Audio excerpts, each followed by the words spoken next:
సాహితీ దశాబ్ది సాహిత్యోత్సవాలకు అధ్యక్షత వహించినటువంటి ఆనందాచారి గారు, మరి సభకు ముఖ్య అతిథి అయినటువంటి నందిని సిద్ధారెడ్డి గారికి నమస్కరిస్తూ ఒకే ఒక మాట చెప్తాను, ఎక్కువ ఏమి లేదు. ఒక సాహిత్య పత్రిక నడపడం అంటే చేతులు కాల్చుకోవడం అని అంటారు. అదేవిధంగా ఒక సాహిత్య సంస్థను నడపడం అంటే తమ ఒళ్ళు కాల్చుకోవడం లాంటిది.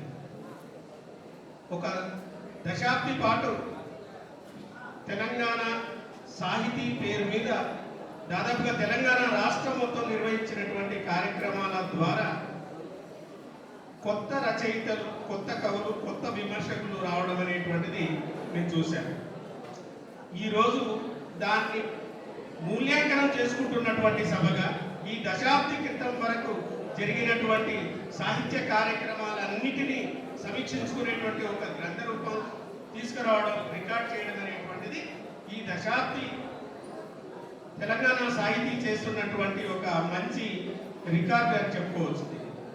కాంట్రిబ్యూషన్, తెలుగు సాహిత్యాన్ని, తెలంగాణ సాహిత్యానికి ఇస్తున్నటువంటి కాంట్రిబ్యూషన్.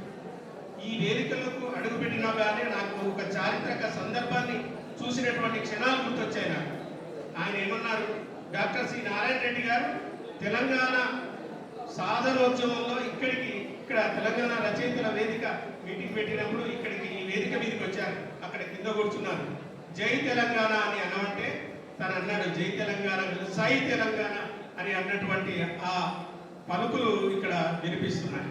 అందుకే ఆయన కవితతోటే నేను ముగిస్తాను. నడక నా తల్లి, పరుగు నా తండ్రి, ఎన్నిసార్లు చెక్కితే ఓ చిత్రం, ఎన్నిసార్లు తీర్చితే ఓ శిల్పం, కబుర్లు చెప్పకే కాలమా, ఎన్ని పుస్తకాలు చదివితే ఈ అందమైన జీవితం. అదిగో అటువంటి పుస్తక పఠనానికి ప్రోత్సాహము, సృజనకు ఒక మంచి వేదికని, రాబోయే తరానికి ఒక మంచి సాహిత్యకారుని అందించేటువంటి తెలంగాణ సాహితీ దశాబ్ది సందర్భంగా జరుగుతున్నటువంటి సాహిత్యోత్సవంలో మీరందరూ ఈ చర్చల్లో పాల్గొనండి. కేవలం ఇది ప్రారంభ సభనే కానీ అసలైనటువంటి సభలు ఇప్పుడు జరిగేటువంటి ముందున్నాయి. కథ మీద, పాట మీద, నవల మీద, విమర్శ మీద అనేకమైనటువంటి సభలు. దాంట్లో పాల్గొని మీ ఆలోచనల్ని ఇంకా పదులు పెట్టుకోవాలని కోరుకుంటూ ఈ చిన్న అవకాశాన్ని ఇచ్చినందుకు తెలంగాణ సాహితీకి ధన్యవాదాలు. Thank you. ఇప్పుడు ఇక్కడ ఉన్నారు మనకు అతిథులు బాలాచారి గారు. బాలాచారి గారు మాట్లాడే ముందు మేము గౌరవించుకోవడానికి పిలిచినటువంటి పెద్దలు వచ్చి ఉన్నారు. మోత్కూరు నరహరి గారు, వారిని వేదిక మీదకి రావాల్సిందిగా కోరుతున్నారు. అదేవిధంగా రండి. ఆ తర్వాత మా తెలంగాణ సాహిత్య సీనియర్ కవి, మాతో సహచరుడు కపిల రామకుమార్ గారు, అట్లాగే మా తెలంగాణ సాహిత్యంలో భాగము చాలా సహృదయులు, కవయిత్రి, మాతో ఉన్నటువంటి శిలాలత మేడం కూడా వచ్చారు. వారిని కూడా వేదిక మీదకి రావాల్సిందిగా కోరుతున్నాను. అట్లాగే తాటికొండాల నరసింహారావు గారు వచ్చారు. వారిని కూడా వేదిక మీదకి సాధారణంగా ఆహ్వానిస్తున్నాను. ఈ నలుగురు కూర్చుంటే ఒక 5 నిమిషాల్లో కార్యక్రమం అయిపోతుంది. తాటికొండాల నరసింహారావు గారు, కపిల రామకుమార్ గారు, శిలాలత గారు, ప్లీజ్ దయచేసి రావాలి. ఇప్పుడు రామోజు బాలాచారి గారు వారి సందేశం ఇస్తారు. దీని తర్వాత వారిని అభినందించుకుంటాం. సభ ముగుస్తుంది. ధన్యవాదాలు సార్. వేదిక మీద ఉన్నటువంటి మహామహమైనటువంటి సాహిత్యవేత్తలు, వేదిక ముందున్నటువంటి సాహిత్యవేత్తలు, మీ అందరికీ కూడా నమస్కారం. ముందుగా అంతర్జాతీయ మాతృభాషా దినోత్సవ శుభాకాంక్షలు. సాహిత్యం గురించి, ప్రక్రియల గురించి, సాహిత్య ప్రస్థానం గురించి, కవి యొక్క, సాహిత్యవేత్త యొక్క పాత్ర గురించి ఇవన్నీ కూడా చాలా పెద్దవాళ్ళు చాలా పెద్ద విషయాలు మాట్లాడారు. నేను మాత్రం పిల్లల కోసం ఇవాళ అంతర్జాతీయ మాతృభాషా దినోత్సవం ఫిబ్రవరి 21న. ఈ సందర్భంగా ఐక్యరాజ్య సమితి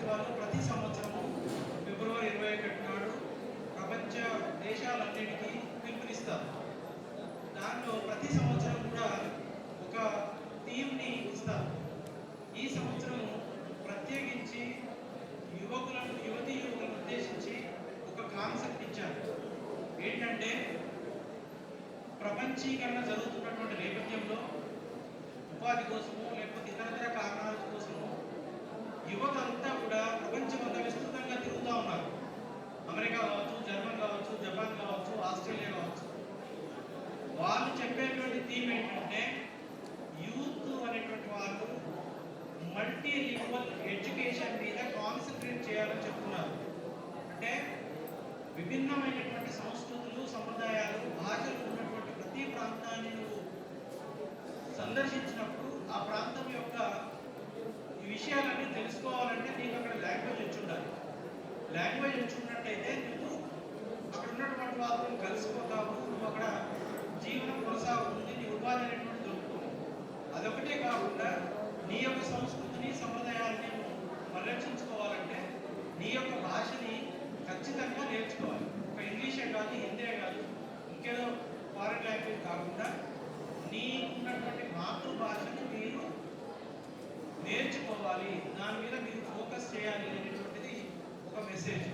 రెండవది ఏంటంటే ఇక్కడ ఉన్నటువంటి అన్ని సంస్కృతుల్ని నువ్వు గుర్తించి వాటిని నీ యొక్క సంస్కృతిలో భాగం చేసుకోవాలి. ఎవరైనా మన ప్రాంతానికి జర్మనీ వాళ్ళు వస్తే జర్మన్ వాళ్ళు ఇక్కడ సంస్కృతిని నేర్చుకోవాలన్నా, ఇక్కడ సాంప్రదాయాలు నేర్చుకోవాలన్నా, తెలుగు నేర్చుకోవాలన్నా ముందు ఒక లాంగ్వేజ్ రావాలి. లాంగ్వేజ్ వస్తేనే వాళ్ళు మన సంస్కృతిని, సంప్రదాయాన్ని గుర్తిస్తారు, తర్వాత మనల్ని గౌరవిస్తారు, వాళ్ళు కూడా నేర్చుకుంటారు. కాబట్టి ఈసారి వాళ్ళు ఇచ్చినటువంటి తీర్పు ప్రపంచవ్యాప్తంగా multilingual education, youth should focus on multilingual education అనేటువంటి కాన్సెప్ట్ని మనకి ఇచ్చారు. ఈ సందర్భంగా నేను చెప్పాల్సినటువంటి విషయం ఇది. మిగతా వాళ్ళందరూ కూడా చాలా విషయాలు మాట్లాడారు. మొన్ననే తెలంగాణ కాంగ్రెస్ మహాసభ ఉస్మాన్ యూనివర్సిటీలో జరిగింది. అంతకుముందు ఛాయ అని అది కూడా ఒక ప్రైవేట్ సంస్థ చేశారు. ఈరోజు తెలంగాణ సాహిత్య వారి దశాబ్దోత్సవాలు జరుగుతూ ఉన్నాయి. ఈ సందర్భంగా మనము పునరాలోచన చేసుకోవాల్సిన అవసరం ఉంది. ఎందుకంటే చాలా ప్రక్రియలలో కవిత ఎక్కువగా ఉంది, లేకపోతే కథ ఎక్కువగా ఉందా, లేకపోతే నవల ఎక్కడ తెలంగాణ నవల కనిపించట్లేదు.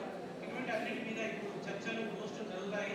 ఇవన్నింటినీ కూడా మనము నేర్చుకొని మనము చేయాల్సినటువంటి బాధ్యతని, విధిని నిర్వహించాల్సిన విధిని సాహిత్యవేత్తలుగా మనం చేయాల్సినటువంటి అవసరం ఉందని ఈ సభ, ఈ ఉత్సవం అనేటువంటిది మరొకసారి మనకి గుర్తు చేస్తుందని, ఆ ప్రకారంగా మనం అందరం కూడా నడుము బిగిస్తామని, తెలంగాణ సాహిత్యాన్ని మరింత మనం పరిపుష్టం చేయాల్సిన అవసరం ఉందని ఈ సందర్భంగా నేను కోరుకుంటూ నాకు ఈ అవకాశం ఇచ్చినందుకు నిర్వాహకులకి, ఆనందచారి గారికి ధన్యవాదాలు తెలియజేస్తున్నాను. Thank you very much sir. ఈ దశాబ్ది ఉత్సవాల్లో తెలంగాణ సాహిత్య అకాడమీ కూడా భాగస్వామ్యం పంచుకుంటుంది. ఆ రకమైనటువంటి సపోర్ట్ ఇచ్చినటువంటి బాలాచారి గారికి మీ అందరి తరఫున హృదయపూర్వక